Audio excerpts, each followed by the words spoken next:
So, very nice to have you here all. Lots of greetings to everybody from Greece. And I'm very glad to have here Patricia Hatherly from Australia, Dr. Meeta Nihlani from India, Dr. Ramasamy Sudarsana from India, and Dr. Zoya Joao from India too. And we are discussing about lactation, babies, mothers, primal period today, and all the issues that we so easily solve with homeopathy, which allopathic doctors have so many problems to deal with. And I would like you to introduce yourself first, even if you are well known already, but there might still be some of our listeners who do not know you. Who wants to start with the introduction? I want to start. Okay. Can you hear me? Yes. I'm Dr. Zoya, born dia meu amigos. I'm Dr. Zoya from the picturesque village of Asolna in South Goa. I have done my graduation from National Institute of Homeopathy, Calcutta, and I've done my post-graduation from Allahabad in homeopathic psychiatry. And I'm a PhD scholar of the Tantia University. I have done my master's in public health, and this is of special interest, the reproductive and child health, which I have pursued from Hayes Memorial Mission Hospital. And I'm an RJ for All India Radio, and I speak and I take up a lot of issues on women, children. And a few interesting facts which I would like to share with you is, during my stint in Allahabad, I was posted in the mission hospital, and I have seen a lot of cases. They be slightly different. It will be hypertension during pregnancy. I've done a study on this and given certain recommendations. I have also seen a lot of pre-eclamptic toxemia cases, and we have, delivered a healthy child. Also, My dear colleague Zoya, we hardly can understand you. And maybe you could shift to a mobile phone or something, because you're nearly not understandable.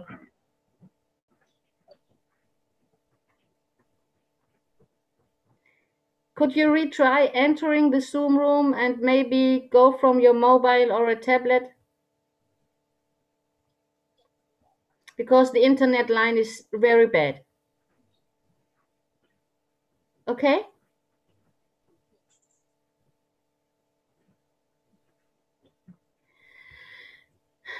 So I think our colleague will try to restart her internet. And who wants to continue?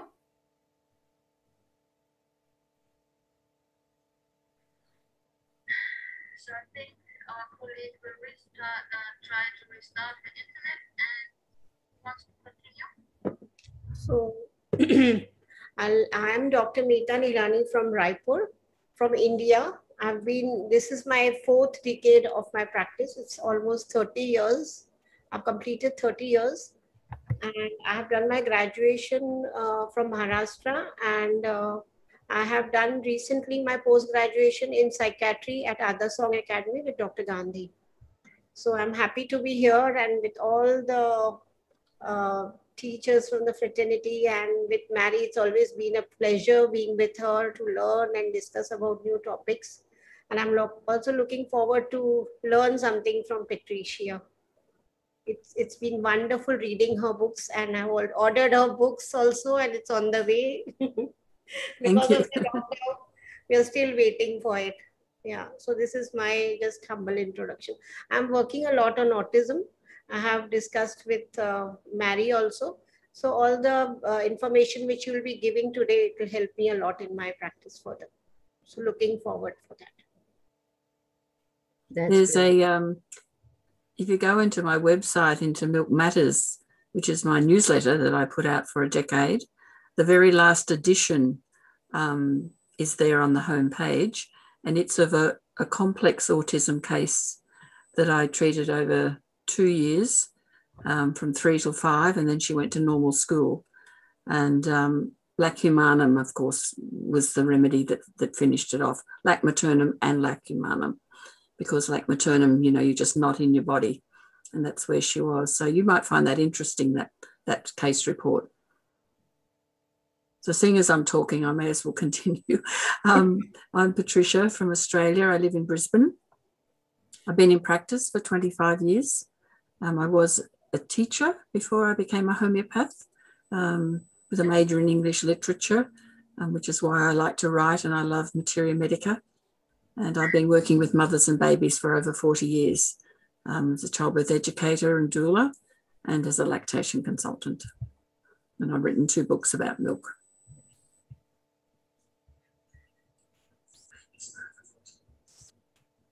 Thank you very much. Ramasamy, you want to continue? Sudarsana, practicing at India. Oh, this is. Cannot hear you.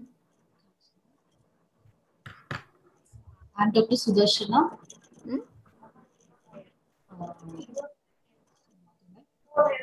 Tamil Nadu.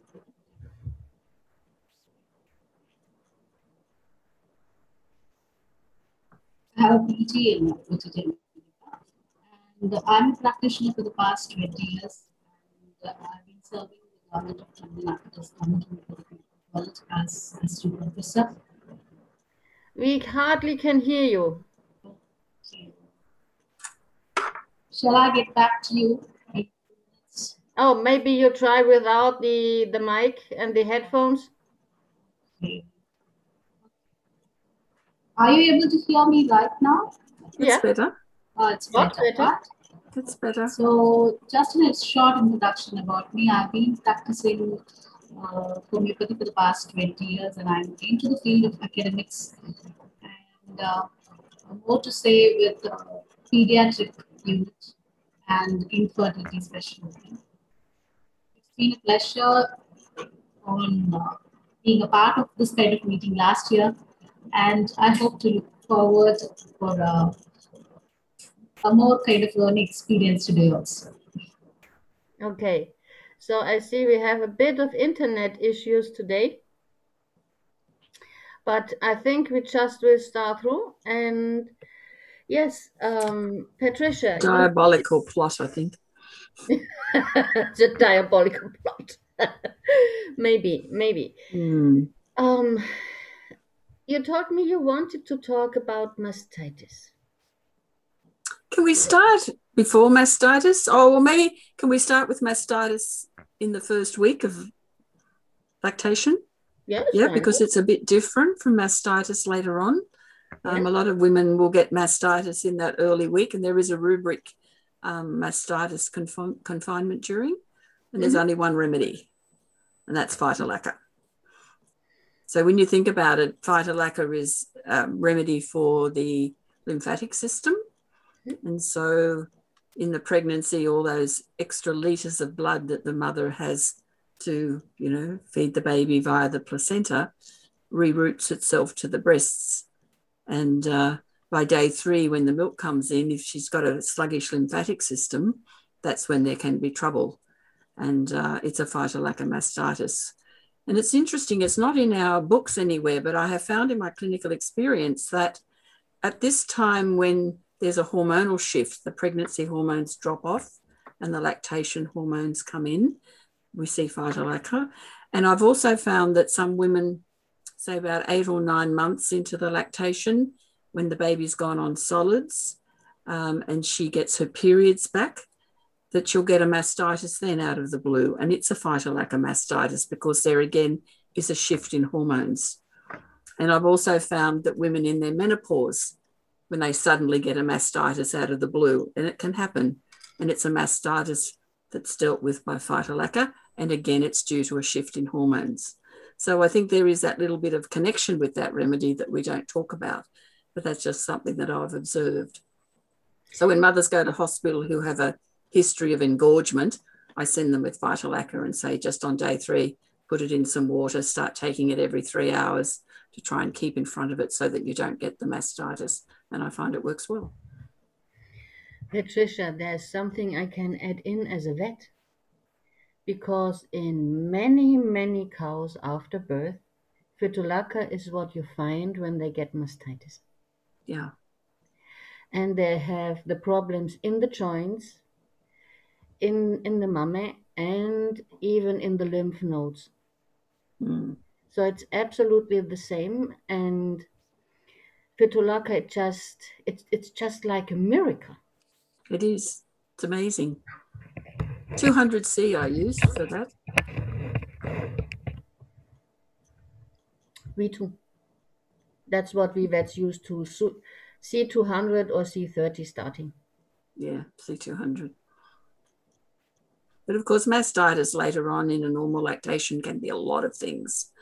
I can remember one interesting one I had was a woman who'd had a baby that died after 3 days, and her lochia ceased, and she got mastitis, and that's a bryonia mastitis from the ceasing of the lochia. And I gave her the bryonia, and the lochia was restored, and the mastitis, of course, went. But with bryonia, I don't know what anyone else's clinical experience is, but I find that you've got to be a bit careful with bryonia for mastitis, because it can really drop the supply. Just use it minimally. I can't use it aggressively. I find that it can affect, and women can just almost lose her milk with bryonia. I don't have any experience with that. Do you have? Not with bryonia, obviously, but with belladonna for the acute mastitis, belladonna, and Yeah. of course with phytolacals, both belladonna as well as phytolaccal, and belladonna obviously more number of cases. When they run out with high temperature, with enlargement of the breast and severe pain, belladonna and high potencies would do better. Could you please repeat it, because I didn't quite get it? For acute mastitis, I have found belladonna to be more useful and more often indicated when there is a high rise of temperature, when there is kind of That's sudden onset. Yeah, sudden onset with swelling of the breast, obviously. Yeah. I had an interesting case years ago of a woman. She called me round to her house late in the afternoon. She'd had a sleep. And of course, belladonna has that 3 p.m., 9 p.m., 3 a.m. etiology. And she woke up and it was a belladonna mastitis. And interestingly, her child was a stramonium. And I treated him for years. And then I finally went and visited the home and found that his uncle had made him a bed that was a fire engine, and it had a mirror at the foot of the bed, and he was sleeping in front of a mirror every night, which is why the stramonium picture just persisted and persisted and persisted. But, that belladonna stramonium connection was interesting. But I haven't used it so much like you have. But it certainly is a great remedy for mastitis. What is your experience, Meeta? I've used for the cracks in the nipples, I have used petroleum 30C. Most of the times we have this, because of the dryness of the nipples, there are cracked nipples.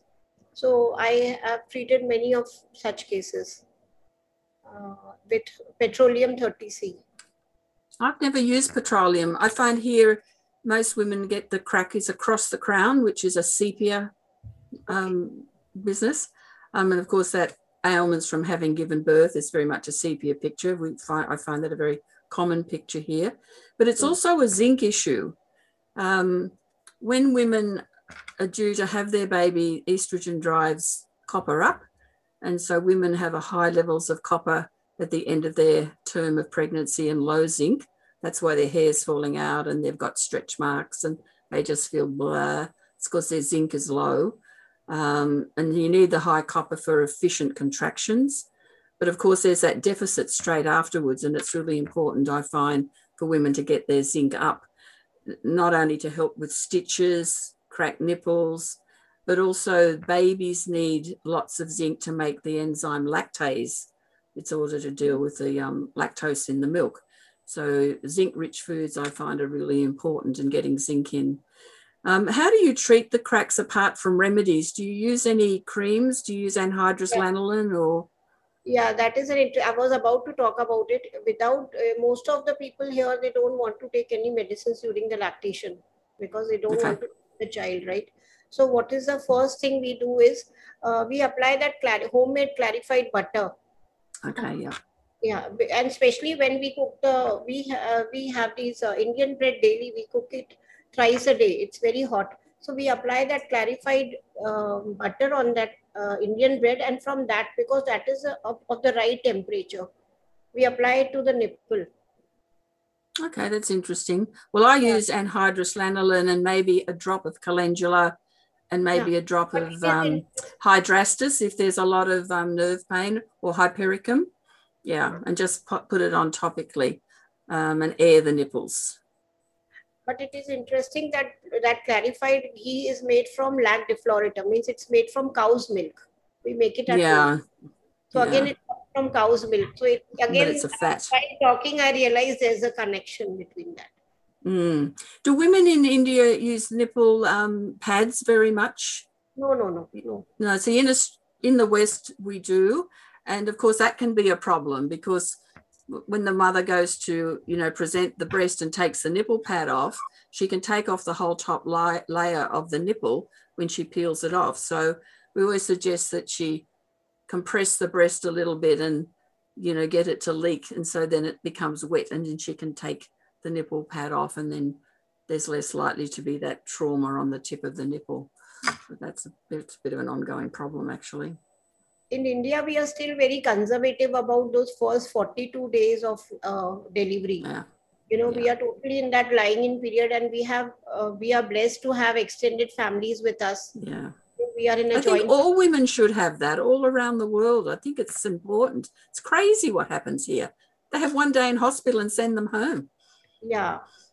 Here too, we have 42 days, either our mother-in-law or mothers, they stay with us and they take care of the mother like a baby. We have a protocol of what to eat and what not to eat. We have all elders with us, guiding us That's throughout. Lovely. Mm-hmm. Yeah. So here they just get sent home to the husband and the screaming toddler. So we are blessed to have that 42 days, we have that protocol. We have more of clarified ghee, and, we have more of dry fruits, as you said, of zinc. We have that gummy things, very traditional things to eat during this time. And we are forbidden to have certain vegetables during this time. Is that so that the baby doesn't get colic? Is that kind of the thinking with that, with the vegetables? Yeah. Absolutely, because there are some type of pulses also which are hard. So if the mother eats that kind of a pulse, the baby is bound to get colic. So we are very careful, for me also 42 days, I was very religious about it. What I ate, I used to look, how my baby is responding to it. So there were particular things which were not taken well by the baby, and I did not eat those things like, simple pulse also. I could see that the baby is having that bloating and colic. I avoided for a year and a half. Okay. There's one thing I've found over the years that when babies have got colic, I ask the mother, did your baby have hiccups in utero? And if she says yes, I say, well, there's maybe something that you had a lot of when you were pregnant that the baby was already reacting to, getting water brash. And so we need to kind of track that and get it out of the diet. Invariably here, it is dairy because, a lot of women will drink dairy thinking it's important. But, of course, if you're a tubercular miasm, that's not a good plan. And they're the babies that react. But there has been some research done in normal Western literature that shows that diet is connected to lactose levels in breast milk. And diets which are complex and high in protein and high in fat actually lower the lactose levels. And it's the lactose, of course, that causes the colic. So there's a paper on my website that people can go. I published it 25 years ago in a medical journal, and it was just a small pilot study I did with a group of women, and all I did was change their diet, and their babies had shocking colic, and it all settled. I just got the simple sugars out of the diet, got the protein up, the fat up, complex carbs, and nothing with an OS, absolutely nothing with an OS. And the lactose levels dropped and the babies did really well. So that's a different thing from pulses, but a lot of mothers here reach for simple carbs, comfort food, especially the lacumanum mothers. They're looking for comfort food because that small wounded child inside is looking for the breast itself. But yeah, the diet is really important. Yeah, the complex carbohydrates and even homemade complex protein things should be avoided. The food has to be very light, and mostly I think vegan food. The more of vegetables will help. Like in India, we are not allowed to have certain fruits also, which are watery and which are citrus, because we feel that the baby has lots of cough issues. Yeah, we always say no fruit of any kind. Yeah. Only a lot of salads, a lot of vegetables. Vegetables. Yeah. Salads also avoided, like the cucumber thing and all. We are very, very conservative and traditional about the food we eat for 42 days. So even cucumbers are not allowed, because they create, like even in Ayurveda, there is a theory of Vata, Pitta and Kapha. Means acid, the body constitution is seen that there is more of cough in the body or there is more of acid in the body. So all these things which are make you prone towards these things are avoided. Like even red chili, we are used to having many chilies over here in our food. But even that is avoided. We are allowed only pepper for 42 days. The food has to be very bland. Yeah, keep it simple. Yeah, very simple, very bland. And we are made to wear this scarf for 42 days so that the air doesn't go in our ears, even in summer. We are made to wear that What's scarf. the logic with that? Can you explain a bit more about that? Yeah, because the extremes of drafts of air are not allowed in the mother. You have to be in a stable environment, stable temperature. Even the AC is not allowed. We don't allow AC for the lying in lactating women for 42 days. I've never heard of that. We don't do anything like that here. Yeah, very, very conservative and traditional. We follow all that. And I've seen people who have, especially for me, like 25 years, I followed everything. I did not have to give any single dose of colic medicines to my children, not even homeopathic. Well, you've got to ask yourself, why is it that Mother Nature stuffs up so much that babies need remedies as soon as they come out? They don't. If everything goes well with the birth and the mother's eating well and the baby's attaching and feeding well, everything should be just fine. Yeah. I didn't get your question. It was more a comment, not a question. I was just agreeing with you. Baby is growing, so the needs of the baby, they change day to day. So each baby is different.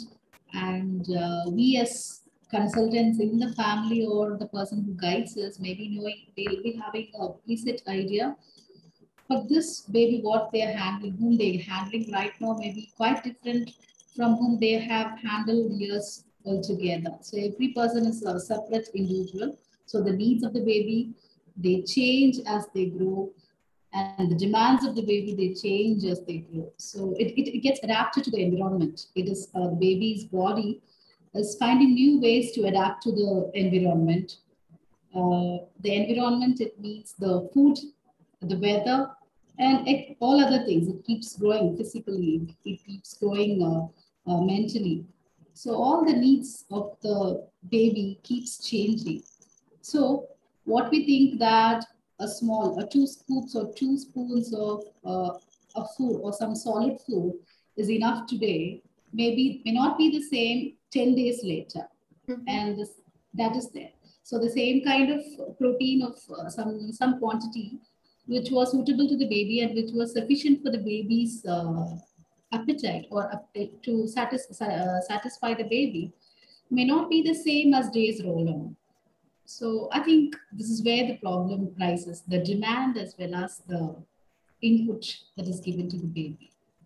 Yes, I always suggest to mothers that they change their protein intake every day, don't have the same things every day, because I think that, those fragments go through the milk, and so the baby needs to not have overexposure. I find particularly babies whose mothers have a lot of eggs every day, they get this really big sulfur picture will come up because they've just been overexposed to, to that that chemical. So it's good to mix it up, have a variety of foods. And I suggest seafood, a lot of seafood, just for the zinc protein and the omega-3 fatty acids, which are important for brain development. So I'm just wondering, in your country, what you do for that omega-3. Is it flaxseed that you use, or? Nowadays it's flax seeds. Yeah. It is flax seeds, and they had been using, the mother used to consume a lot of garlic in her food to promote lactation. A lot of garlic. That has been the habit here in one part of India, where they daily consume garlic in whatever large amount of garlic. With regard to babies here don't do well on garlic. Yeah, but the babies definitely ought to have a colic after that if she consumes a lot. That is so sure about it. But the grannies and everybody else, they insist on consuming a lot of garlic to promote lactation. Cumin seeds, in India is a very diverse, it has very diverse cultures. In India too. Like I think she belongs from South, right? Yeah. So there's lots of coconut and garlic there.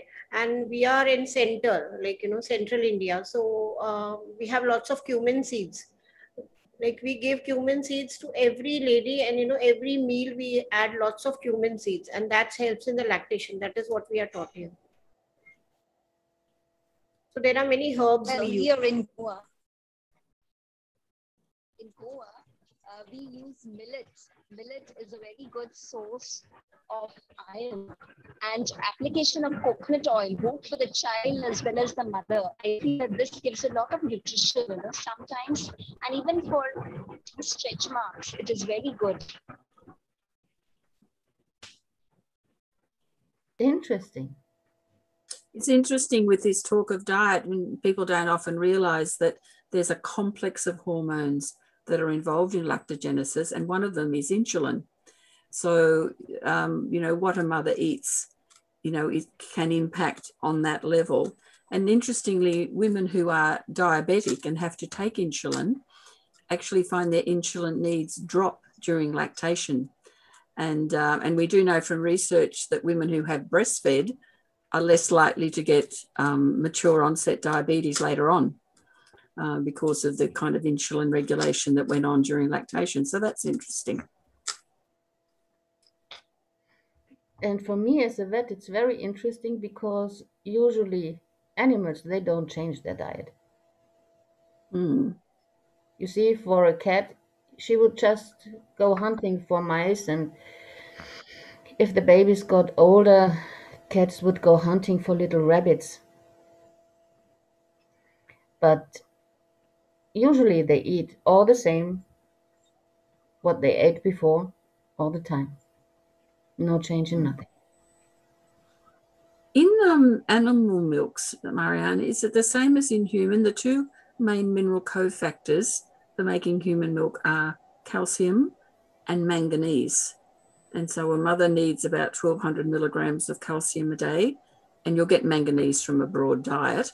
Is that the same with cows? I mean, I get a lot of calcium from grass, I know that.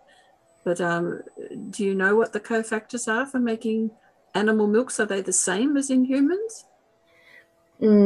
Not always quite the same, but if you think of cows, most of the cows get an addition in vitamin C, vitamin D, magnesium, calcium, and even zinc at the beginning of lactation. They just get supplements because they don't have the grass of outside, which they would need.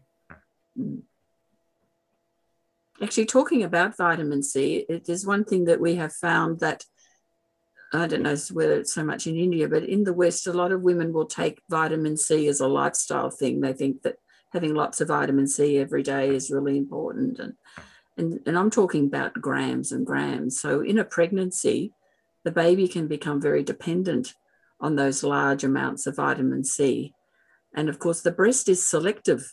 It's one of the things that's really interesting. It doesn't matter if a mother has a lot of vitamin C in her diet.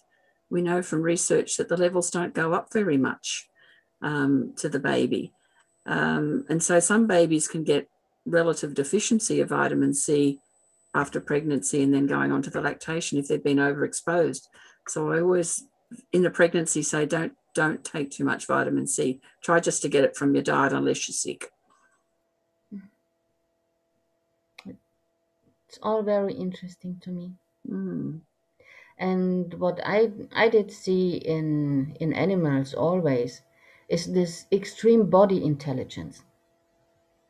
The body knows how to regulate things in a way we humans just don't understand, being doctors or not. The body intelligence is extreme. Just if you see the filtering of the vitamin C out of the milk, it's just the body who does it. It's interesting. And the other thing that's really curious about human milk is that after 6 months, the zinc levels drop down really low. And the mother has to really work on maintaining the zinc levels in the milk through her diet.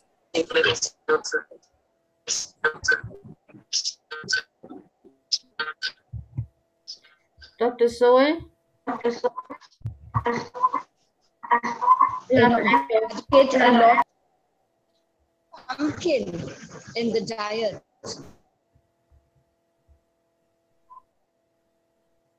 So just getting back to what I was saying about the zinc, I think it's got something to do with the introduction of solids in an evolutionary sense. I think that, you know, when we lived in the caves, it would have been hard to catch a dinosaur, but really easy to go down to rivers and and get lots of seafood, shells, shellfish, seafood, all sorts of, we know from midden heaps that that's what they did.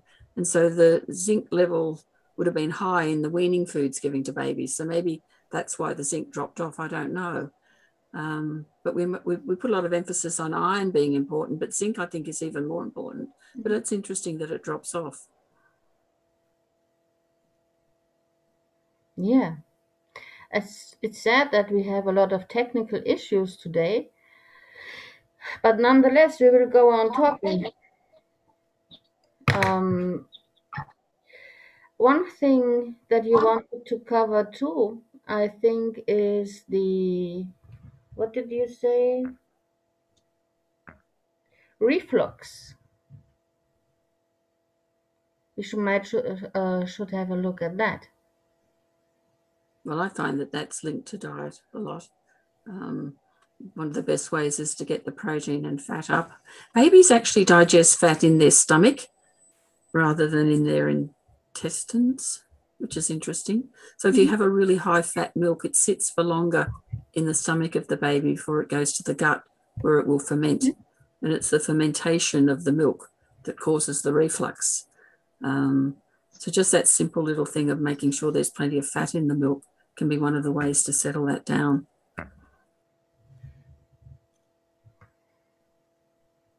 I just remember myself being a baby. And one of the worst things was breastfeeding to me because I was vomiting in an instant. Mm-hmm. Methusa. Vomiting in an instant and like an explosion. The memory is so deep that I still can catch it in deep meditation. Yeah. It's a good remedy, Methusa. Yes, sometimes we used it in cats, vomiting cats. Mm-hmm. But that also shows some kind of anger towards the mother. Definitely. Anger towards the mother and rejecting that again, you know, that rejecting of the nurturing from that. In utero, there may be some trauma, like that is what I've seen in my cases. Okay. I find too, generally, if it's a Methusa, there's constipation. You know, they've really got a whole digestive system that's pretty impacted and sluggish, and so the milk just comes up and the Methusa will get things going. There might be a calc carb underneath there. Do you ladies use nat carb very much with colic in your country? It's a very common one here because nat carb is pretty much allergic to everything, all foods, dietary indiscretion, particularly dairy, because that's a big favourite here. And so I see a lot of nat carb babies. I just use the LM potencies, but it's a good remedy for reflux and colic. Yeah, we give NADCARB where the mother has taken too many antacids in her pregnancy. That's how we get the state of natrum carb in the child. It also has a connection to the thyroid, which we don't sort of talk about so much too. So some women who have got underlying thyroid issues, a NADCARB baby, it's complementary to sepia, you know. So a sepia mother, I find, can have a NADCARB baby. Yeah, so sepia has lots of acidity and the fire issues are there. We can see it that way. And that is being transmitted in the form of these issues. I might add in something interesting because we have NADCARB as a remedy when they have these solar cells on the stables, when we have impact from electricity. Right. Nowadays, we are seeing all these elements and chakras coming up together, you know, the electricity, the solar thing, and the acidity, and the, you know, the stomach issues. So all coming together in the solar plexus, the third chakra. Yeah. So we are doing PM model with Dr. Gandhi. We at Vitalia Edge now we are teaching that also. So we are looking at these chakra issues also, you know, the owning. Natrum karma is it doesn't own its power. It doesn't express well. Mm-hmm. Right. So we see that the third chakra is affected and the whole metabolism is affected because that fire is not there. Oh, so it's a lack in the digestive fire. Yeah, it is lacking that digestive power. It is lacking the personal power. Well, see, bicarbonate is the biggest buffer in the human body when you think about it. It has a very important role to play as a buffer. Do you see the connection with music very much with NADCARB babies? They're better for music, better for being sung to. Personally, I haven't seen any experience. We have just seen it comes up a lot here. I had a case years ago and a mother was a music teacher. Mm-hmm. she had a NADCARB baby. You can have that in cows. They actually like a lot hearing Mozart. Okay. Mm. And even in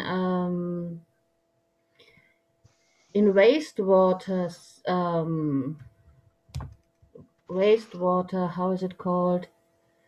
Plants, where they have a lot of microbes in it to digest everything. The microbes begin digesting much more if you play Mozart to them. Wow. And they're impacted if electricity lines go over those supply things. Okay, interesting. So the whole, from that we can take that the whole microflora is better by hearing Mozart. And maybe that is a NADCARB issue. Right. Maybe. Did you know that the breast milk contains a lot of microbes? It's got staph, it's got E. coli, it's got candida, just all the baddies that you want to name are in breast milk. And I think it's to do with seeding the microbiome. It's an important thing that, you know, goes in. Well, you need E. coli to manufacture vitamin K. So do you ladies have vitamin K injections given to babies at birth in India or like they do here in the West or not? No. Okay. Don't have that. You just use arnica? Huh? You just use arnica? Yeah. We as homeopaths give arnica, but arnica and hypericum also sometimes when there is a perineal tear and, you know, the forceps. Yeah. Right. I think it's something that just came in the West about after World War II when women stopped having babies at home and they started going to hospitals and they had nurseries and they only gave the babies out every 4 hours and you could only give a short feed in case you got sore nipples, and that's when they started to see hemorrhagic disease, and so they started to routinely give vitamin K. But there's really no need for it now because women have rooming in and they're encouraged to feed their babies a lot in that first 24 hours to prime the prolactin receptors, and so the need for vitamin K, unless there's been a ventouse or forceps or some trauma, as a routine is not really needed. And mothers can get it in their diet anyway. Yeah. And do you use bowel nosodes in your practice, especially when you're Oh, bowel noses, I love them. Oh, absolutely. Yeah, Give Morgan Pure to bubbies, they often need it.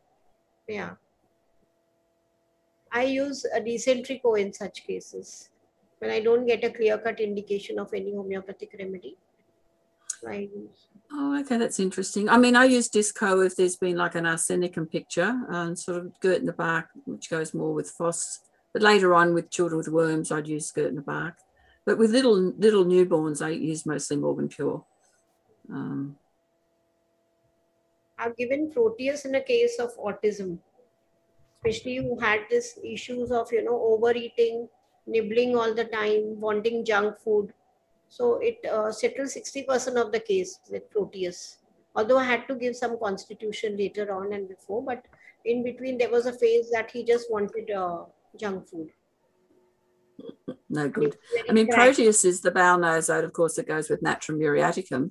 And it's interesting, and it's not in our repertories anywhere, but I have found over the years that a woman who has an oversupply of milk is a Nat Mer. Because you know how Nat Mer produces occult tears and secretions of all kinds. When she has a baby, she will produce too much milk. It's just part of the general picture of Nat Mer. And that's the main remedy for oversupply, I find.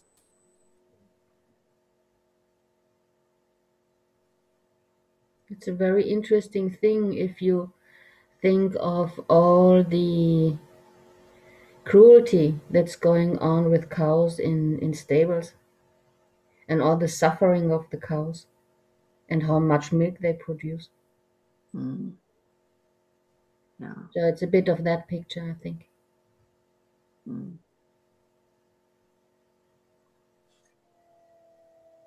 Cows in India have it better, I think. As we see today, again, living in India is not the baddest of things at all. Mothers have 42 days, babies have 42 days. What a thing. Coming from an Australian or European culture where everything is on to success and duty and obligation and going to work as soon as possible. So when I hear Meeta talking and Ramasamy, I see the bubble for the baby and the mother, and it looks so safe. We are literally pampered with so many gifts and food and love during that time. Yeah, and then think of a single mother who has to do everything for herself. Right. Because mothers need mothering during that time. Right, absolutely. So we normally have a trend that we go to a mother's place just after delivery. Either the mother is us, we don't stay with our mother-in-laws also. So it's a trend. It's a trend that we go to a mother's place or the mother is with us if we are not able to travel, if there's a such a situation.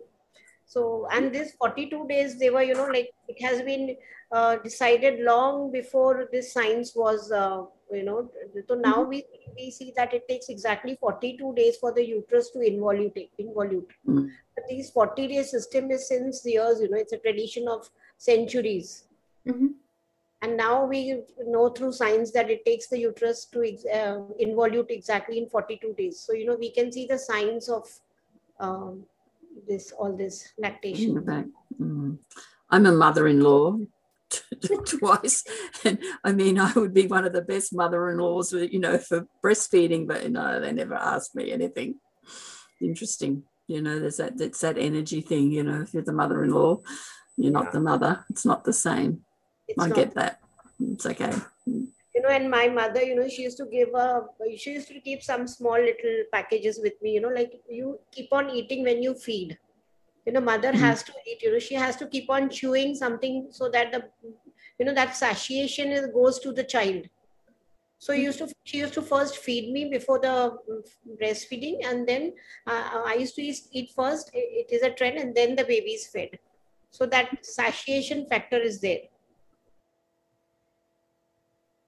That has a lot to do with inner peace. Transmitting inner peace and love to the baby. To the baby, yeah. And also it's interesting that we hold our babies up to our heart chakra to feed. Yeah. You know, which is where they feel the love. Whereas in animals, you've got the ventral lines. In some other animals, the teats are down in that base chakra. I mean, a little elephant baby feeds and the mother defecates on them to give it the microbiome tweaking. There's some weird things go on, but it's interesting that we have ours here. And also I have a training when I get a patient who is pregnant with me, like, you know, she's with me during the process of homeopathy for these 9 months. I take them for meditation. I teach them meditation. So, you know, when, you know, I've got very good feedbacks, you know, when the mother has meditated with a tune for 9 months, the baby starts responding, the baby starts getting calmer in the womb. And the baby, you know, when the baby is born also, if they play that tune, the baby responds and it knows that it's a time to sleep. So, you know, I have a trend that, you know, I take them to meditation for 9 months. Like, you know, I teach them meditation and I do some sessions with them. That sounds amazing. But see, a lot of women here are the major breadwinners in the family, you know, and they work right up till the last day and then they've got very limited maternity leave and they've got to go back to work to earn the money. It's terrible. They don't have that luxury of doing what you've just done, which is so important. But nowadays it's heartening to see that we have started getting paternity leaves over here too. Even, yeah, it's a trend which is starting now. That's good. Yeah, even the fathers. I think workplaces need to talk more about creches at work and job sharing and those sorts of things so that mothers can breastfeed and still work. Yeah, something has to be done about it. Yeah, definitely. And I need to tell you a little cat story.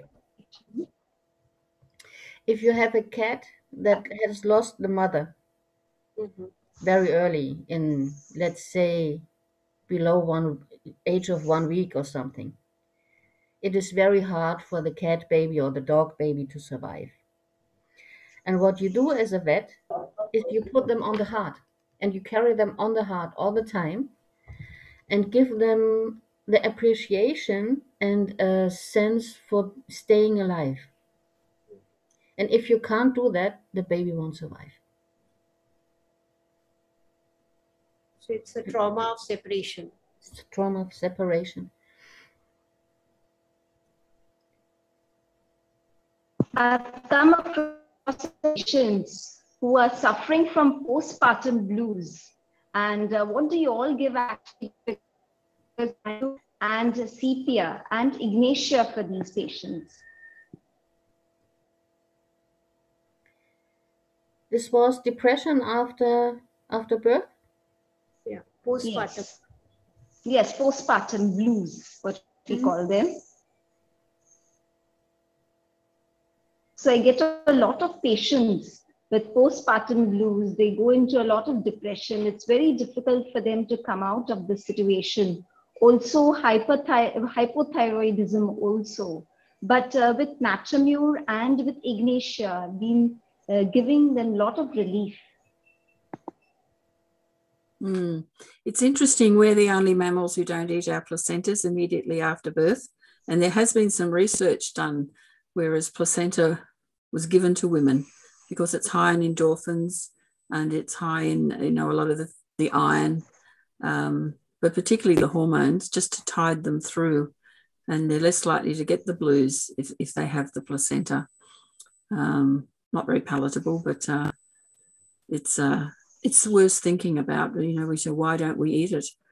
But I tell you what, I have found, I don't know whether it happens in India, but some women here will get their placenta dried and encapsulated, and then they take placenta capsules thinking that it's a good idea. But I find it interferes with lactation because the placenta is high in progesterone, and progesterone is an inhibitor for the hormones of lactation. And I find it's not a good practice to do that at all. If you're going to have placenta, you need to have it immediately within that 24 hours when it's wonderful and you're less likely to get the blues. But then after that, it has no role because progesterone and estrogen need to fade away. And it's the removal of progesterone that allows the lactogenesis hormones of prolactin and oxytocin to come in. So progesterone just gets in. That's why if women go on the pill, when they're breastfeeding, their supply will drop. It's because of the progesterone. Or if they have retained products, the supply can drop because of the progesterone. But do you think that it is merely a hormonal thing, this sadness, this blues after birth? Isn't it a trauma or Could be, yeah, could be. And you're in such a lot of not pain. wanting a child or not wanting to be married? Or Yeah, all of that. Yeah, that's important. Yeah. And that's when our remedies will just be brilliant. Also, as we are studying personal evolution method, we see that the remedies which themselves are infant, we are seeing the inner age of the persons. We are studying the inner age of the person. So when the mother is still in the infant stage or in the womb stage, they are not ready for that motherhood. Like, we have a remedy called Thea, which has the impulses to kill the child. yeah. That is there in the proving. And when we see it from the evolutionary perspective, we see that it belongs to subclass 4, which is a maternal, this thing, where the mother nurturing energies are there. And this Thea is in the womb stage of that subclass. So how can somebody raise a child when someone itself has an inner age of infancy or a womb stage? So that's why there are impulses. You just want to throw the child because you're not prepared. Mm-hmm. So this goes, like when we go with homeopathy, we see the inner thing, the inner story, the inner age, where you belong to. And from there, we see that the mother is not prepared for the child and, or the mother is too ambitious. That can also be the case. The mother is too evolved, like it can be a subclass 6. The mother is going for the, mother wants to have all the power in the world. She wants to be career oriented and she doesn't have the time for this. So that's a time also when I had a patient, I just got remembered. She was a journalist and, she was very ambitious and she was to be promoted in a very high post. So when she had a baby, she thought that this I is obstructing my growth. I have earned this so hard. And she used to, when she referred to the baby is just latching, as if the baby is an object. She never embraced that from within she not. So she was in postpartum blues. So these are the persons who suffer from, and that is how their mentality, it creates the hormones. It creates the disturbances in the hormones. Just going on that one, on the former one, you said who needs the Thea, the one who's actually at a very underdeveloped stage of growth. Yeah. I find it's lacumanum that they often need, because often it was that they were not mothered well themselves and can be quite angry. See, mastitis can actually be anger towards not having been mothered, and that's a lacumanum mastitis. I use a lot of lacumanum for mastitis, and I've used it actually successfully for breast abscess. Farouk Master has talked about that, and I have used it too. So that's indurated anger at the mother. And galactocele in the breast too can be indurated anger at the mother, because in the West, we don't get breastfed for long enough. And so there's these issues of not having been mothered properly. And then when we become a mother, it really comes up and hits us. Yeah. So this, we give lac humanum and lac remedies when we see that animal kind of energy. In Thea, we see a sensitive person. It is oversensitive, hypersensitive person. So when the sensitivity is raised, we think of Thea and even hypericum is belonging to that subclass. So if we have the issues of, the teared perineum and stitches, and then there is anger and not able to take care of the child and irritability, when there is a sensitivity, we give a plant remedy. Mm-hmm. Otherwise, same evolution we can even give. I gave a case of in a baby who did not want to look at the child and take feed. As soon as the baby was born, it did not want to connect to the mother or the situation around, people around, surroundings around, and the baby was not ready to take the milk. So I gave just single dose of lac maternum, and the baby started latching on. Yeah, needed to incarnate. Yeah, and as you said, that lady herself, she did not have a good relationship with the mother. Yeah. So that is being projected through your child. Just while we're talking about lac maternum, just something that I've noticed in the past week with reports that are coming through from people who have been vaccinated against COVID and are having issues with having left the body. There's been a lot of reports of really strong lac maternum symptoms, including dreams of aliens and space and being out in the bardo. And lac maternum is bringing them back into their body. It's almost like a soul retrieval. It's quite interesting. But it's, for any trauma to the body, lac maternum, I think, is going to be really interesting. And when I did the proving of lac maternum, there were two dreams that really intrigued me. One was of a cow, being followed by a cow. And the another one was a vampire. And I found that vampire is a keynote for lac maternum. So, of course, you think vampire, fangs, injection. And the cow, the word for cow in Latin is vacca. And that's where the word vaccination comes from, because originally it was bovine broths that they were attenuated in. So that's why we have the word vaccination. And so there's some connection between vaccination and lac maternum. And in autism cases where it's been never well since a vaccination, lac maternum may well be the remedy to start them off, get them back in their body. Yeah.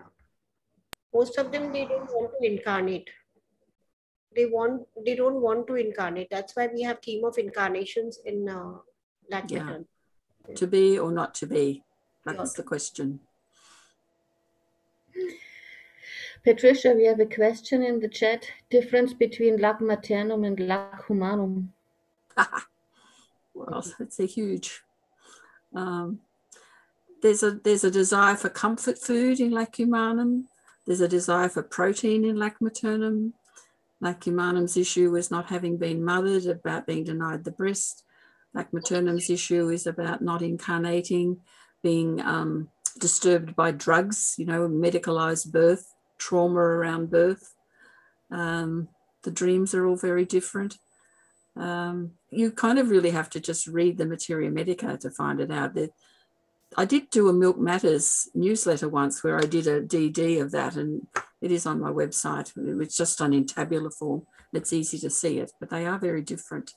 That's why I did the proving, because, Tinnis said, lac maternum was better than lac humanum because it was more universal. And because it had colostrum in it, I said to him, it's going to be different.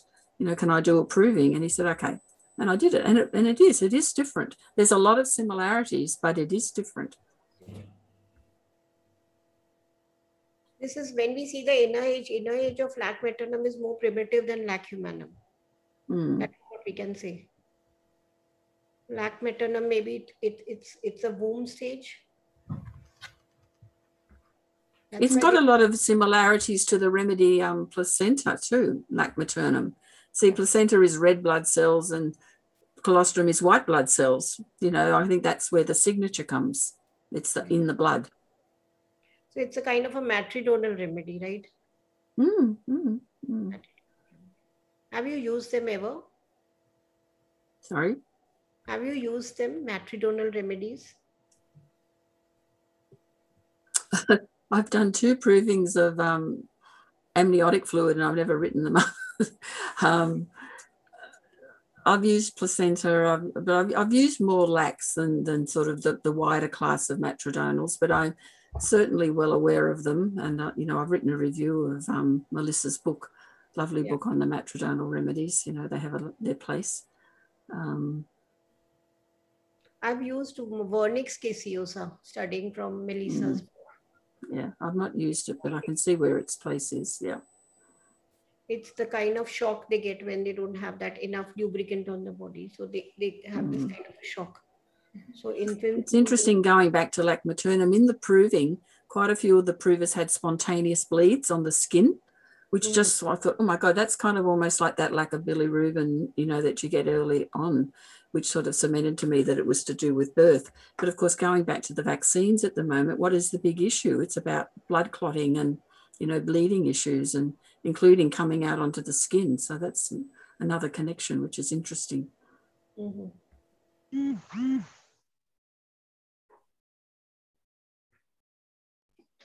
I can see a very, very deep impact from that vaccination, if we are talking about remedies like that. Very deep impact.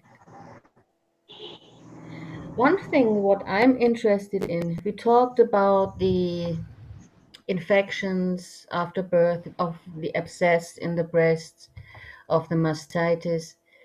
And when we think this going on further, we end up in tumors.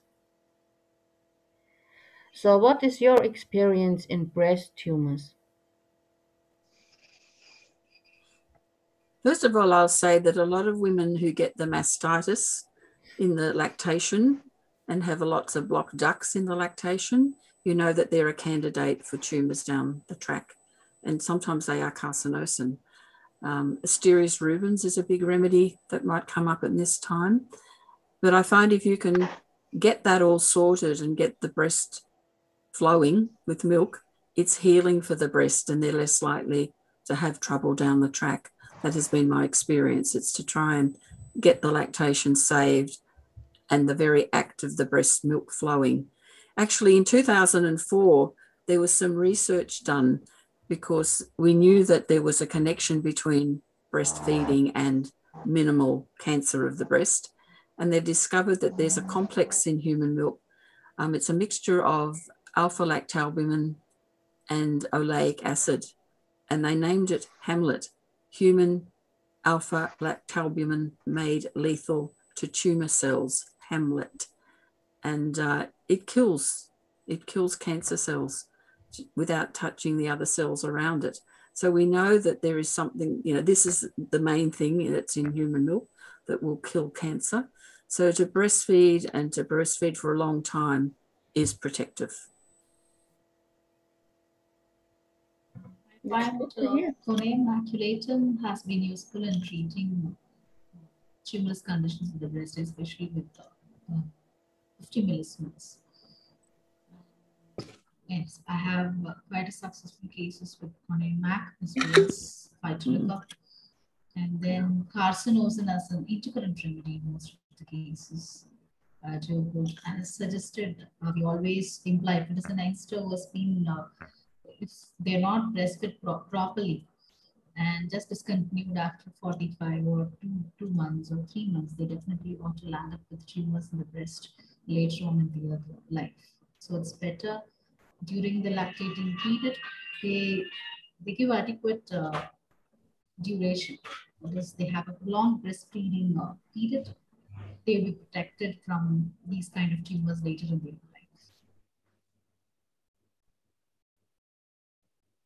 life. Phytolica is very beneficial, especially for breast tumors, especially during lactation and lactation when there are all nodosities. So I have a lot of patients Phytolica decandra, mother tincture, and it is very beneficial for them. Can you just give that in drop doses? Yes. In half cup of water, 10 drops of Phytolica decandra. Okay, 10 drops, yeah.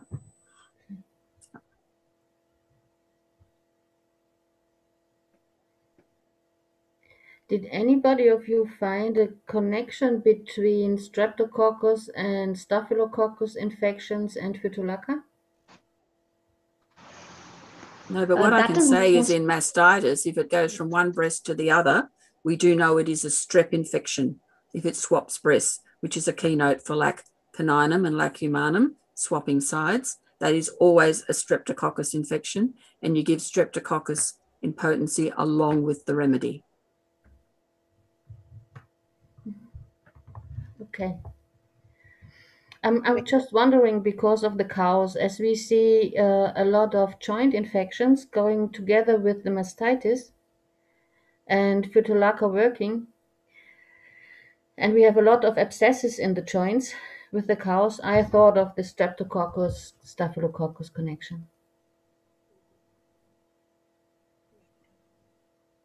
Otherwise, if you see in general practice also, if you give Phytolica decandra a gargle external application, and it is very beneficial for streptococcal and staphylococcal infections. This is what I usually do during the pandemic. I've been always giving most of my patients this Phytolica gargle, and it has been very beneficial for them. And all those who are asthmatic also.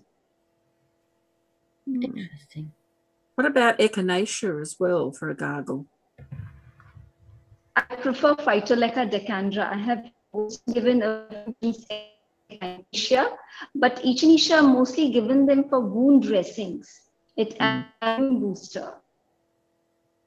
So in my practice, I have noticed that Phytoleca decandra has got miraculous results. There's not one patient who has turned back and said, "Doctor, I have not been cured of my throat." Can you just share the echinacea goggle, Patricia, about any cases with regard to this echinacea? Sorry. You Hard talked to about understand at the moment. You talked about echinacea gargle. That's not. It's okay. It's just that if you're asking about echinacea gargles, it's just that it's such a strong antimicrobial. When we look in the prescriber, you know, it was used topically for gangrene to great success. So that's why, you know, with the throat infection, it's one of the first things, that and hydrastis, that I would think to use as a gargle.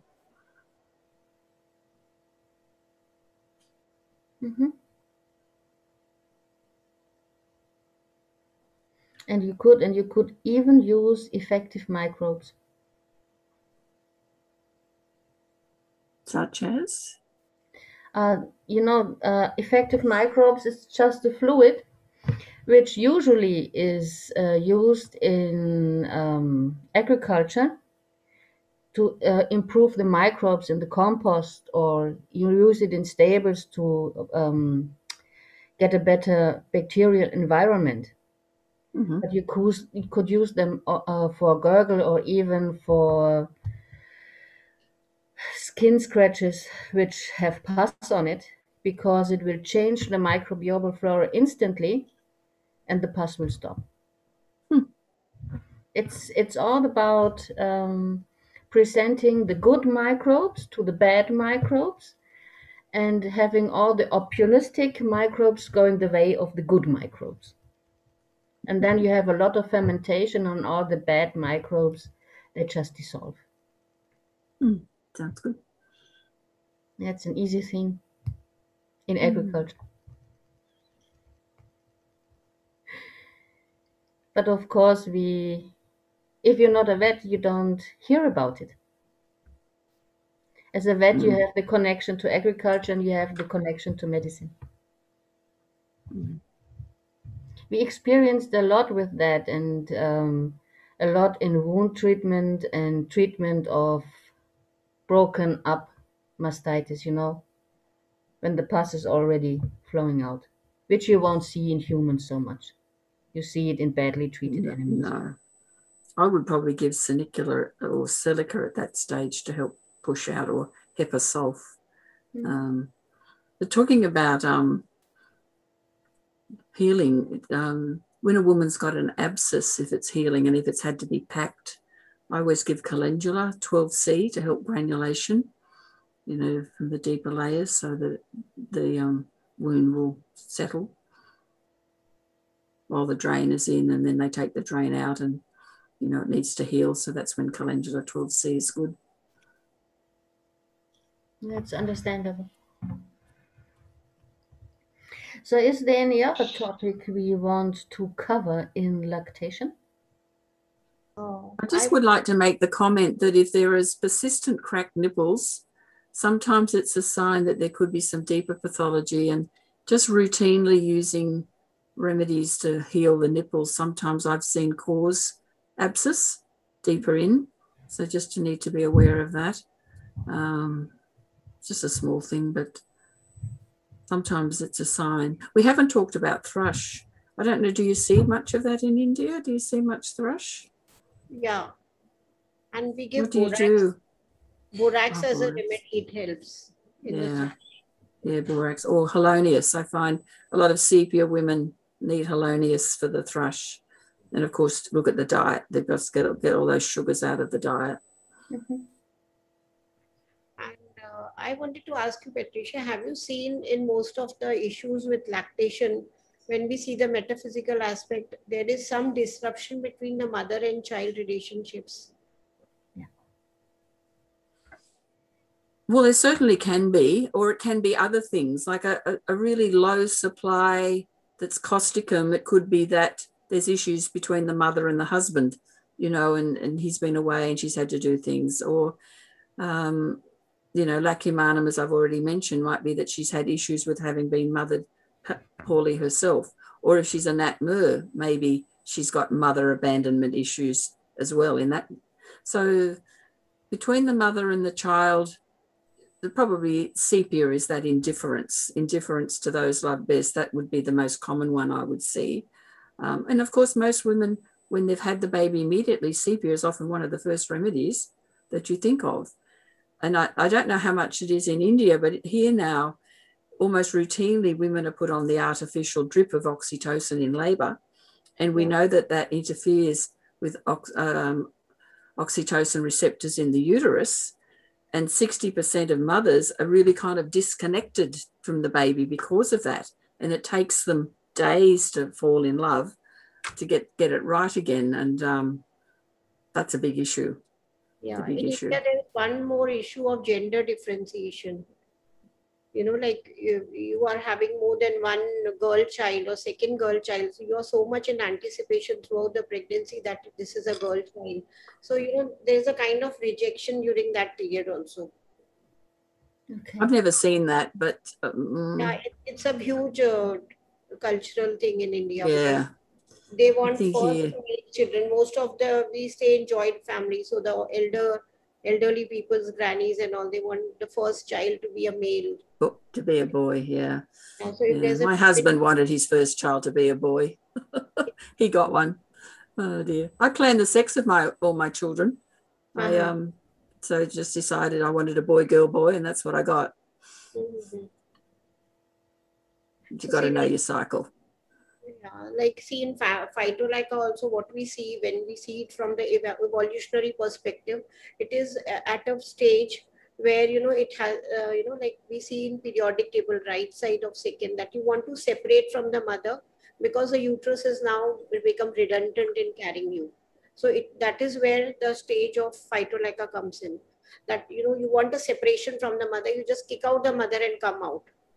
And that rejection, you know, that suffocation you get in the mother's womb when you're ready to come out, that's where phytolacca comes in, and that's where there's so much mastitis and anger and fire element is there.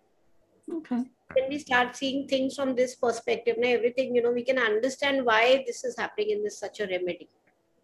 So we can see the same interpersonal psychodynamics with the mother and the child throughout the life. Throughout the life, we'll be seeing, like, you know, we have arsenic small children, you know, they bite during the breastfeeding. We have children biting during breastfeeding, and we give arsenic. I find they're tubercular children. I find that they're FOS children. And they're reacting to bovine products in the mother's milk from having had cow's milk, which of course you mightn't see so much in your culture because you don't drink so much cow's milk, but that's the biggest causation here is dairy. And those babies are often FOS. Because we know that animals who drink their own milk can swallow and breathe and suck at the same time. But if you have the milk of another animal, there's asynchronous sucks. And so a baby at the breast who's struggling to breathe and swallow and suck at the same time is often reacting to bovine products in the mother's milk. And that's when they'll bite. And just getting the dairy out of the mother's diet usually stops that, and giving the baby some tub.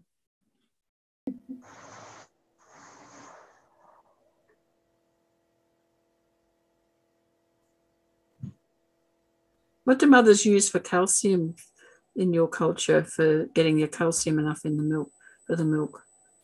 No, it's not there, you know, that counseling part. I know. I was just wondering what you use. Yeah, it should be included, the counseling part. Although nowadays, good gynecologists, they are having a pre-thing, you know, pre-delivery 3 months course. They are conducting some sessions. But that is a very recent thing, and that is only for the higher classes. So I always recommend mothers take a supplement if they're not going to have dairy. The supplement is in the form of multi-grain. That is all the grains put together, pounded together, make it in the form of porridge. That is what they consume as a supplement for calcium, all this millet. Millet, yeah. All the varieties of grains put together along with the dry fruits. All these make up in the form of a powder. It can be taken as a supplement, as a supplement diet if they are avoiding dairy. Okay. And it has been regularly used both for the mother as well as for the child, as well as for the babies when they start to take solid food in small quantities. And what really is full of biological, very good acceptable calcium is fresh grass or wild plants. Sesame seeds are also good too. Sesame seeds, yeah. Mm. We are made to eat these sesame seeds and jaggery balls during pregnancy. We call them laddus. Yeah. Mm. And even just other nuts and seeds too, so you get lots of calcium. Nowadays we add flax seeds also. Mm. That is a superfood which are considering now. Mm-hmm. The sunflower seeds, the flax seeds. Yeah, because those omega-3 are really important to have in the mother's diet. Otherwise, the baby doesn't get the omega-3, which is for the myelin development in the brain and the spinal cord. It has to be in the mother's diet for that to happen. That's why I always recommend seafood. So there's a huge difference in a planned pregnancy and in 9 months of caring for a child while it is still in the womb, and of the 6 weeks after, if they're done very traditionally, to a baby which just comes somehow as a surprise, and then the mother has to go to work a week after having the baby. Huge difference. Oh, yeah. And as we heard from Meeta about the meditation, I think this is a very prominent thing. Yeah. For being See, calm. in the West, you used to knit for the baby and sew and make the layette and all of those traditional things. Well, nobody does that anymore.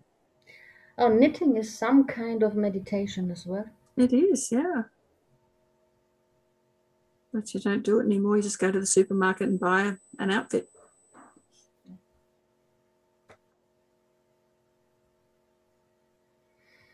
I think listening to music would be very good because, listening to Western classical music, they say that it really soothes you. So I think both during pregnancy and after pregnancy, postpartum, too, we should listen to music, especially like one you mentioned about Mozart, Beethoven, and all other classical composers you have to listen to so that it's very soothing.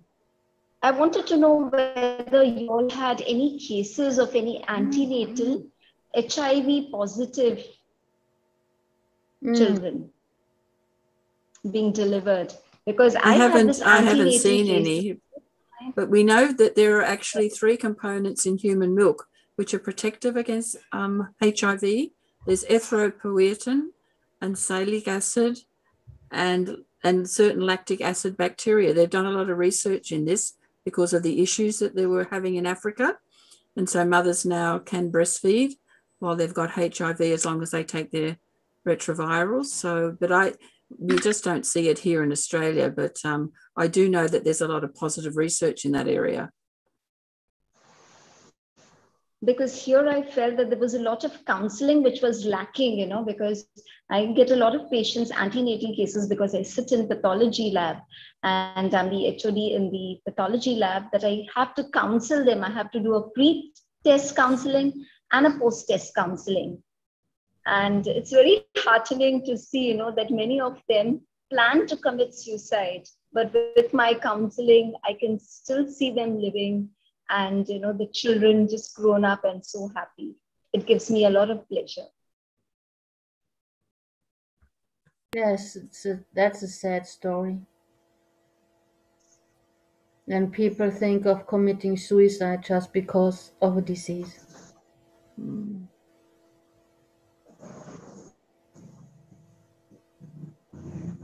It's hard to handle. Also, during my stint in Allahabad at the Hayes Memorial Mission Hospital, I'm not used to seeing village persons, folk persons they were using cow dung on the stump, umbilical stump, as a treatment for the cord, umbilical cord. I was so shocked that these practices were going on, and we had to change and motivate them not to use cow dung because it's full of tetanus bacilli. They would not take the immunization but would use these practices. And especially the dyes, what we call them as midwives, used to promote these activities. So we were able to bring about a change and motivate them to be immunized for tetanus. Wow. Yes, this is the other side of tradition. Yes. In Vietnam, in Asia, they have a practice where they see the colostrum as bad. And in the hospitals here, the women would go and lock themselves in the bathrooms so that they wouldn't feed their babies until the milk comes in. It's been a big issue. There's had to be big education to get them to see that this is good for the babies. It's not bad milk. So that's a deep cultural thing with Asians, but particularly Vietnamese. I think the colostrum was also called as witch's milk in some of the traditions, right? I've read it somewhere. It is a witch's milk. Yeah. So they don't give it to the child. But with science, we could understand this is, like the most richest milk you can ever make. It's over 99% just pure protein, immunoglobulins, just so important. Yeah. So delusional to call it witch's milk. So delusional. Mm-hmm.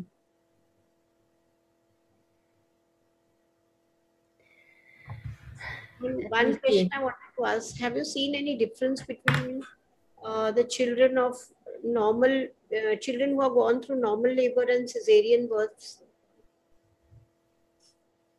Because nowadays the trend, these new girls, they are not ready to go through the process of labor. They immediately want some painkillers or they want to go through cesareans. Yeah, it's nearly 60% in some hospitals here. It's really high. I mean, I've got 6 grandchildren and 5 of them have been born by cesarean section. Does my head in. It's a real issue. But of course, the microbiome is very affected by babies born that way. They're not getting those vaginal secretions to seed the microbiome, which is really important. And sort of energetically, there is this thing of, I'm going to get rescued. As they go through life, they give up. I'm going to get rescued. They want somebody to save them, and they don't learn to stand on their own 2 feet and learn to fight and to struggle. I mean, with a well baby in a normal physiologic birth, once it comes out of the birth canal and goes onto the mother's stomach, all those reflexes it's got and the high adrenaline, it will crawl up and attach and find the nipple itself. Well, that to me is about setting the button for Sora in the ascendant. I can succeed if I struggle. I can find a way to make this better. But with a cesarean baby, I got saved. It's a big difference, I think. I think spirit is not seen in babies born with C-section. That would be said. The attitude to struggle and to fight for something, that kind of spirit is lacking in babies born with NCs. And also there is a feeling of incompleteness in the mother who doesn't go through the normal labor. I guess there is some lack feeling, something deepest to the core, something is lacking, because even I have gone through cesareans. So till date, I feel that, something is lacking. I have missed something in life. I mean, mind you, and the cesarean is a necessary procedure in some situations. About 15% of mothers. I mean, my second child was cesarean for placenta previa. I mean, my placenta was over the Oz, and you know, we would have both died in childbirth. So that's a situation where a cesarean is necessary. But now they just give up, you know. Just, here they call it, the mothers, they say, my baby's going to be born through the sunroof. It's just like, just open up the sunroof for the baby. It's looking for easier options and luxury. It's a luxury. It's easier. Easier in the short side, but not in the long end. Well, the mother's never the same after a cesarean. I can vouch for that. You know, they've got a big scar, and you know, it does affect energetically everything in that part of the body, that chakra. Not good for us. No, it can't be. It's cutting so many meridians. Yep. Can't be. One thing we missed out still is the umbilicitis in the babies, which can be treated so good with homeopathy. Did anybody have a case? Yeah, normally in India, yes. Traditionally we use that clarified ghee and turmeric. That is used nowadays. Doctors, they don't allow us, but in tradition, that turmeric has that anti-inflammatory thing. So in past eras, we didn't have that kind of a thing. But nowadays we are seeing, and then that soframycin powder is being applied externally. Allopathic. So before we didn't have such kind of a situation when our grannies and elders were there with us. Interesting. When you look at a navel that doesn't settle, it continues to bleed or goop or whatever, it is a midline issue, so it's tubercular. And I find often it's just a calc phos maybe.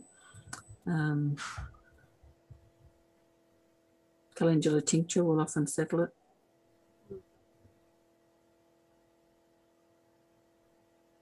Calendula is used in place of soframycin. So we have calendula ointments also here. Yeah.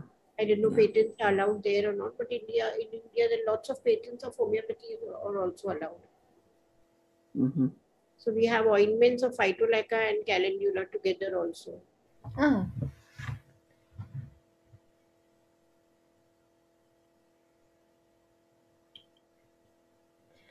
Anybody else had a case on umbilicitis in a baby? I have treated my patients with calendula only. I start applying it, you know, in the OPD setup only, and at least 3 times a day with sterile gauze. That is important because what they use is they do not use sterilized equipment. That is very important to prevent any infection, and proper washing techniques also. Echinacea also has helped, but calendula internally as well as external application has helped. But calendula cannot be repeated very often because it promotes granulation tissue. So that's the word of caution for calendula. It is a mighty remedy for these things. In India, do you cut the cord really quickly, or do you allow it to settle, or you know, not separate till maybe the placenta has come out? What's the practice? We just allow it to come out. We wait for the process to happen on its own. Okay, so here they cut the cord really quickly, too quickly, really.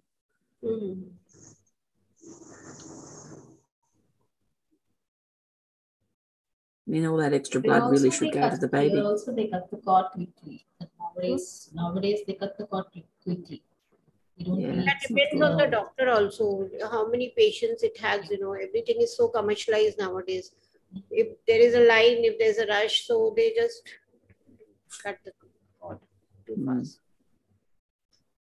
That is certainly a trauma too, to both of them. Yeah, because that blood is that baby's birthright. It needs it. It'll have better iron stores going forward. So you have to wait till you have to milk the cord. That's what I've heard, right? You have to milk the cord. You have to wait till the process is done. Yeah.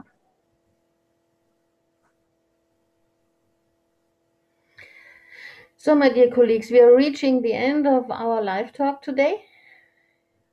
Is there anything you want to add to our live talk? Any message you want to give to the people?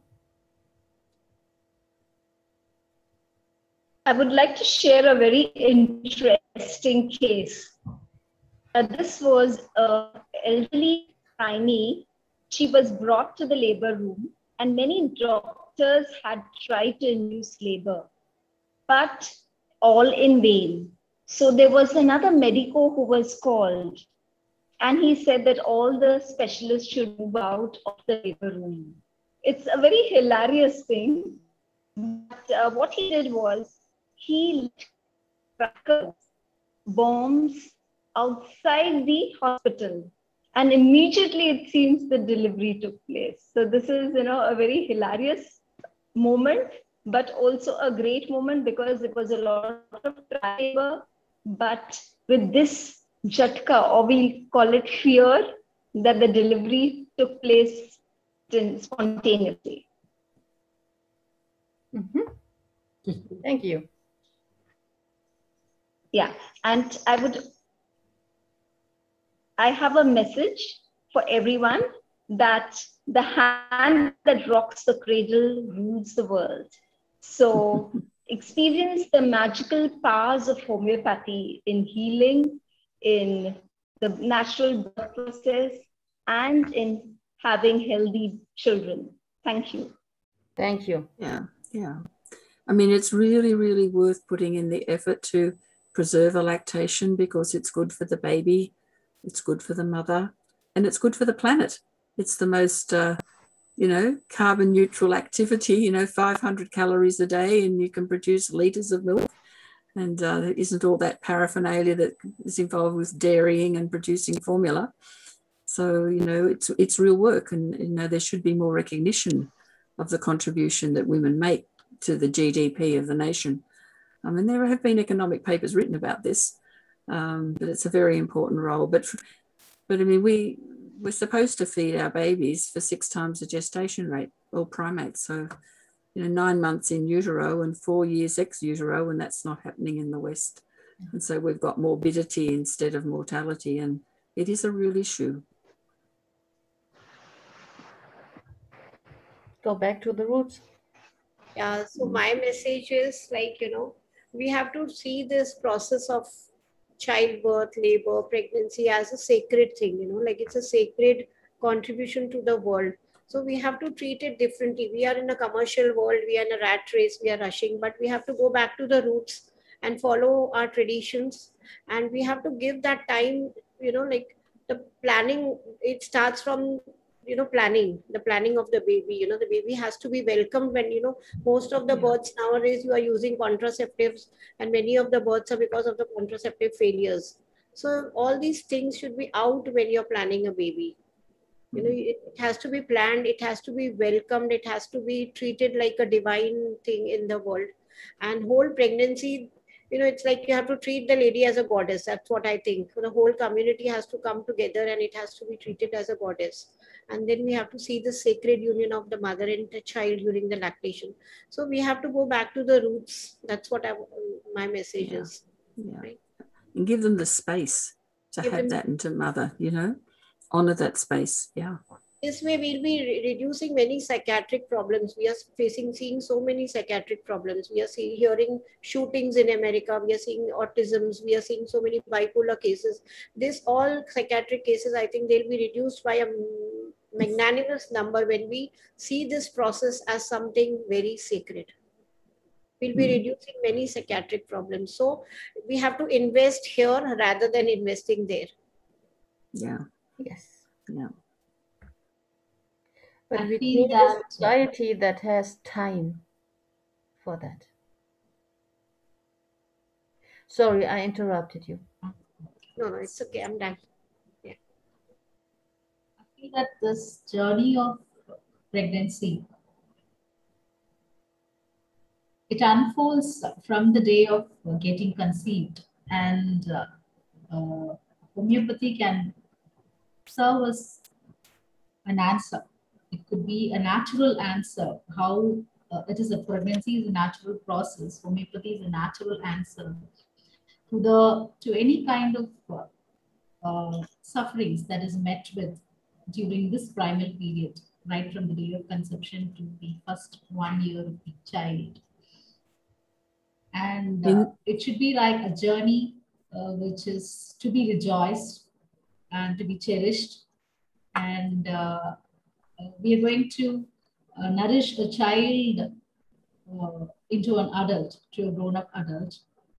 And as everybody said, it is essential to get back to the roots, to have a bonding, to have a union among the family members, to welcome the child, and to be in the safe, natural healing method that is to homeopathy. And we had discussed a lot of areas today with regard to lactation, as well as any kind of sickness that happens during pregnancy, especially with regard to morning sickness also. We can, or any other illness that pertains to the period of pregnancy, could be taken care of very nicely with homeopathy. And so that is all I would like to add upon. I mean, the thing is with getting back to this idea of it being such a sacred act, and it's all to do with oxytocin. I mean, oxytocin is there at conception, it's there in the birth, it's there in the nurture, especially when we're holding them in the heart chakra. And we do know from research now that oxytocin receptors are primed during this time. And it's lack of oxytocin receptors that's leading, you know, the underpinning of the autism spectrum disorder. I mean, this not being able to connect, it is a big issue. And I think we need to think about this very carefully and find ways to change what we're doing.